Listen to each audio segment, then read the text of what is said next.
10ನೇ ತರಗತಿ ಪೂರ್ಣ ಮಾಡಿ ಖಾಲಿ ಇದ್ದ ಅಕ್ಕನ ಮಗನನ್ನು ಮನೆಗೆ ಕರೆಸಿಕೊಂಡೆ ನಾನು. ಅಕ್ಕನ ಮಗನೇ ಅಲ್ವಾ ಅಂತ ರಾತ್ರಿ ಪಕ್ಕದಲ್ಲೇ ಮಲಗಿಸಿಕೊಂಡರೆ ಬೆಳಿಗ್ಗೆ ನನಗಂತೂ ಎದ್ದೇಳೋಕೆ ಆಗ್ಲೇ ಇಲ್ಲ. ಅಸಲಿಗೆ ಏನಾಯ್ತು, ನನ್ನನ್ನು ಏನು ಮಾಡಿದ ಅಂತ ತಿಳ್ಕೊಳ್ಳೋಕ್ಕೂ ಮೊದಲು ನಮ್ಮ ವಿಡಿಯೋಗೆ ಲೈಕ್ ಮಾಡಿ. ಇದು ನಿಜವಾಗಿಯೂ ನಡೆದ ಯಥಾರ್ಥ ಘಟನೆ. ನನ್ನ ಗಂಡ ಒಬ್ಬ ಬಿಜಿನೆಸ್ಮನ್ ಆಗಿರೋದ್ರಿಂದ ಮುಂಬೈಗೆ ಕೆಲಸದ ಮೇಲೆ ಹೋಗಬೇಕಾಗಿ ಬಂತು. ಮಕ್ಕಳು ಹಾಸ್ಟೆಲ್ನಲ್ಲಿ ಓದ್ತಿರೋದ್ರಿಂದ ಮನೆಯಲ್ಲಿ ನಾನೊಬ್ಬಳೇ ಇರ್ತಿದ್ದೆ. ತೋಡಿರ್ಲಿ ಅಂತ ಹೇಳಿ ಆಗಲೇ 10ನೇ ತರಗತಿ ಪೂರ್ಣ ಮಾಡಿ ಮನೆಯಲ್ಲಿ ಖಾಲಿ ಇದ್ದ ಅಕ್ಕನ ಮಗನನ್ನು ರಾತ್ರಿ ತೋಡಿರ್ತಾನೆ ಅಂತ ಹೇಳಿ ಕರೆದೆ. ಚಿಕ್ಕಂದಿನಿಂದಲೂ ಅವನಿಗೆ ನಾನೆಂದರೆ ಎಷ್ಟೋ ಇಷ್ಟ, ನನಗೂ ಅವನಂದ್ರೆ ಅಷ್ಟೇ ಇಷ್ಟವಿತ್ತು. ರಾತ್ರಿ ಮನೆಗೆ ಬಂದ ಅವನ ಜೊತೆ ಕಾಸೊತ್ತು ಮಾತನಾಡಿ ಊಟ ಮಾಡಿ ನಿದ್ರೆ ಮಾಡಬೇಕು ಅಂತ ಅಂದುಕೊಂಡೆವು. ನನಗೆ ರಾತ್ರಿ ಹೊತ್ತು ಮನೆಯಲ್ಲಿ ನೈಟಿ ಹಾಕಿಕೊಳ್ಳುವ ಅಭ್ಯಾಸ ಇತ್ತು. ಚಿಕ್ಕಂದಿನಿಂದಲೂ ಅವನು ನನ್ನ ಹತ್ತಿರದಲ್ಲೇ ಬೆಳೆದಿದ್ದಾನೆ. ಅದಲ್ಲದೆ ಅಕ್ಕನ ಮಗ ಆಗಿರೋದ್ರಿಂದ ನನಗೆ ಅವನ ಮುಂದೆ ಅದೆಲ್ಲ ನೈಟಿಯಲ್ಲಿರೋದು ಅಷ್ಟೇನೂ ಇದ್ದಂತ ಅನ್ನಿಸಲಿಲ್ಲ. ಊಟ ಮಾಡಿದ ನಂತರ ನಿದ್ರೆ ಮಾಡಬೇಕು ಅಂತ ಹೇಳಿ, ಬಾಬಾ ಇಲ್ಲವಲ್ಲ, ಇವತ್ತು ನೀನು ನನ್ನ ರೂಮಿಗೆ ಬಂದು ನಿದ್ರೆ ಮಾಡು ಅಂದೆ. ಕಾಸೊತ್ತು ಕಬೂರ್ಗಳು ಹೇಳಿಕೊಂಡು, ಇನ್ನೇನು ನನಗೆ ನಿದ್ರೆ ಬರ್ತಿದೆ ಕಣೋ, ಮಲ್ಕೊಳ್ತೀನಿ, ನೀನು ಬೇಗ ನಿದ್ರೆ ಮಾಡು ಅಂತ ಹೇಳಿ ಮೆಲ್ಲಗೆ ನಿದ್ರೆಗೆ ಜಾರಿದೆ. ನಾನು ಹಾಗೆ ಮೆಲ್ಲಗೆ ನಿದ್ರೆಗೆ ಜಾರಿದ ನಾನು ಗಾಢ ನಿದ್ರೆಗೆ ತಲುಪಿದ್ದೆ. ಅವನು ನನ್ನ ಮೇಲೆ ಕೈ ಹಾಕಿದ್ರೂ ಕಾಲು ಹಾಕಿದ್ರೂ ನನಗೆ ಅಷ್ಟಾಗಿ ಏನೂ ಗೊತ್ತಾಗ್ತಿರ್ಲಿಲ್ಲ. ನನಗೆ ಬೆಳಗಿನ ಜಾವ ನಿದ್ರೆ ಎದ್ದೇಳೋದು ಅಭ್ಯಾಸ. ಹಾಗೆಯೇ ನಿದ್ರೆ ಎದ್ದೇಳೋಕೆ ಪ್ರಯತ್ನಿಸ್ತಿದ್ದ ನನಗೆ ಯಾಕೋ ಶರೀರ ಪೂರ್ತಿ ಅಲಸಿಕೆ ಅನಿಸ್ತಾ ಇತ್ತು.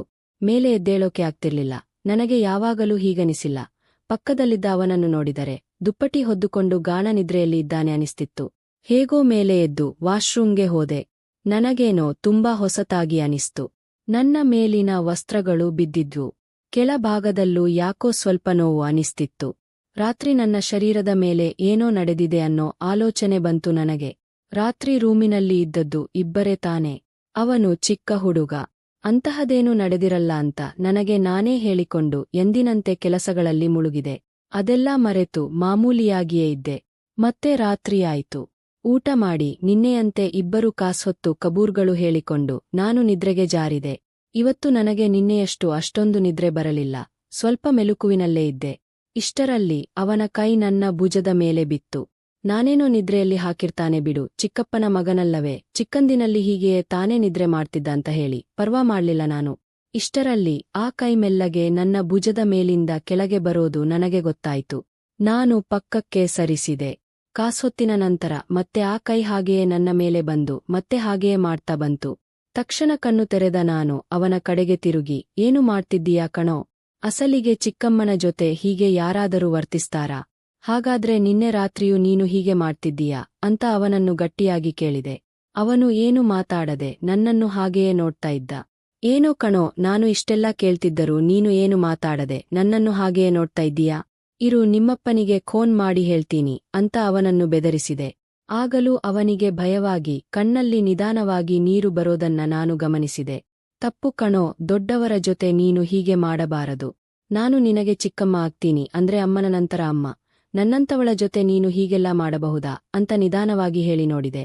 ಓಹ್, ಅಮ್ಮನ ನಂತರ ಅಮ್ಮ ಆಗ್ತೀಯಾ ಅಂತ ಹೇಳಿ ನಮ್ಮಪ್ಪನ ಜೊತೆ ನೀನು ಸಂಬಂಧ ಇಟ್ಟುಕೊಂಡಿದ್ದೀಯಾ ಅಂತ ಕೇಳಿದ ಅವನು.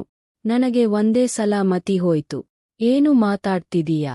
ಇಂತಹ ಮಾತುಗಳು ಮಾತಾಡುವಷ್ಟು ದೊಡ್ಡವನಾಗಿ ಬಿಟ್ಟಿದ್ದೀಯಾ ಅಂತ ಅವನ ಮೇಲೆ ಗಟ್ಟಿಯಾಗಿ ಅರಚಿದೆ.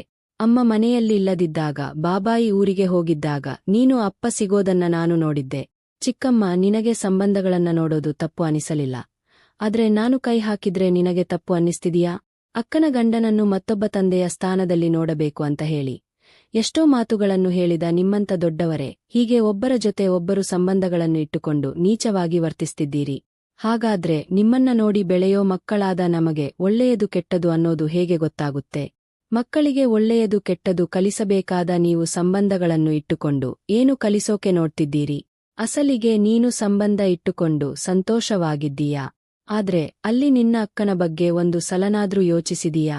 ನಮ್ಮಪ್ಪನ ಜೊತೆ ನಿನ್ನನ್ನು ಹಾಗೆ ನೋಡಿದ ಮೇಲೆ ನನಗೆ ತುಂಬಾ ಕೋಪ ಬಂತು. ಆಮೇಲೆ ನಿಜ ಹೇಳಬೇಕೆಂದರೆ ನೀವು ಮಾಡಿದ್ದನ್ನ ನೋಡಿದಾಗ ನನ್ನಲ್ಲಿ ಆಸೆಗಳು ಕೂಡ ಮೂಡಿದ್ವು. ಆ ಆಸೆಯಿಂದಲೇ ನೀನು ಪಕ್ಕದಲ್ಲಿದ್ದಾಗ ನನ್ನನ್ನು ನಾನು ಕಂಟ್ರೋಲ್ ಮಾಡಿಕೊಳ್ಳೋಕೆ ಆಗ್ಲಿಲ್ಲ. ನಿನ್ನೆಯೂ ಕೂಡ ನಾನು ನಿನ್ನ ಜೊತೆ ತಪ್ಪು ಆಗಿ ವರ್ತಿಸಬೇಕು ಅಂತ ಅಂದುಕೊಂಡಿರಲಿಲ್ಲ. ನಿನ್ನ ಶರೀರವನ್ನು ಮಾತ್ರ ಮುಟ್ಟಿದೆ. ಆದರೆ ಆಮೇಲೆ ತಪ್ಪು ಅನಿಸಿ ನಾನೇ ಮತ್ತೆ ತಿರುಗಿ ಮಲಗಿಕೊಂಡೆ. ದೊಡ್ಡವರು ನೀವೇ ತಪ್ಪುಗಳನ್ನು ಮಾಡ್ತಾ ನಮ್ಮಂತಹ ಮಕ್ಕಳಿಂದಲೂ ಮಾಡಿಸ್ತಿದ್ದೀರಿ ಅಂತ ಅವನು ನನ್ನ ಜೊತೆ ಮಾತಾಡಿದ ಮಾತುಗಳು ನನಗೆ ನಿಜಕ್ಕೂ ಮತಿಹೀನಳನ್ನಾಗಿ ಮಾಡಿದ್ವು. ಇಷ್ಟು ಚಿಕ್ಕ ವಯಸ್ಸಿನಲ್ಲಿ ಅವನಲ್ಲಿ ಆಸೆಗಳು ಮತ್ತು ಆಲೋಚನೆಗಳು ಹುಟ್ಟೋಕೆ ಕಾರಣ ನಾವೇ ತಾನೆ. ನಿಜ, ನನಗೆ ನನ್ನ ಭಾವನ ಜೊತೆ ಸಂಬಂಧ ಇದೆ. ಅದು ಕೆಲವು ಕಾರಣಗಳಿಂದ ಹಾಗೆ ಆಗಿಹೋಯಿತು. ಆದರೆ ಇದೇ ವಿಷಯ ಮನೆಯಲ್ಲಿ ಗೊತ್ತಾದ್ರೆ ಏನಾಗುತ್ತೆ ಅನ್ನೋ ಆಲೋಚನೆ ಮಾಡಿರಲಿಲ್ಲ. ಈಗ ಗೊತ್ತಾಯ್ತು ನಾವು ಮಾಡಿದ ಆ ತಪ್ಪು ಏನು ಅನ್ನೋದು. ನಿಜ, ದೊಡ್ಡವರು ಏನು ಮಾಡ್ತಾರೋ ಮಕ್ಕಳು ಅದನ್ನೇ ನೋಡಿ ಕಲಿತಾರೆ ಅಲ್ವಾ. ಹಾಗೆಯೇ ನಾವು ಸಂಬಂಧಗಳನ್ನು ನೋಡದೆ ಇಟ್ಟುಕೊಳ್ಳೋ ಸಂಬಂಧಗಳಿಂದ ಮಕ್ಕಳು ಹಾಳಾಗಿ ಮನೆಯವರ ಮೇಲೆಯೇ ಆಸೆಗಳು ಹುಟ್ಟುವಂತೆ ತಯಾರು ಆಗ್ತಿದ್ದಾರೆ. ಇದರಲ್ಲಿ ತಪ್ಪು ಅನ್ನೋದು ದೊಡ್ಡವರ ಬಳಿಯೂ ಇದೆ ಅಲ್ವಾ. ಹೊರಗೆ ಸಂಬಂಧಗಳಿಲ್ಲದೆ ಇಟ್ಟುಕೊಂಡ ಸಂಬಂಧಗಳಿಂದ ಮನೆಯಲ್ಲಿ ಮಕ್ಕಳು ಹಾಗೆಯೇ ತಯಾರು ಆಗ್ತಿದ್ದಾರೆ ಅಂತ ಅನಿಸಿ ಒಂದು ಕಥೆಯಾಗಿ ಇದನ್ನು ನಿಮ್ಮ ಮುಂದೆ ತಂದಿದ್ದೀನಿ. ಏನಾದರೂ ತಪ್ಪು ಮಾತಾಡಿದ್ರೆ, ಕೀಳು ಮಾಡಿ ಮಾತನಾಡಿದ್ರೆ ನನ್ನನ್ನು ಕ್ಷಮಿಸಿ.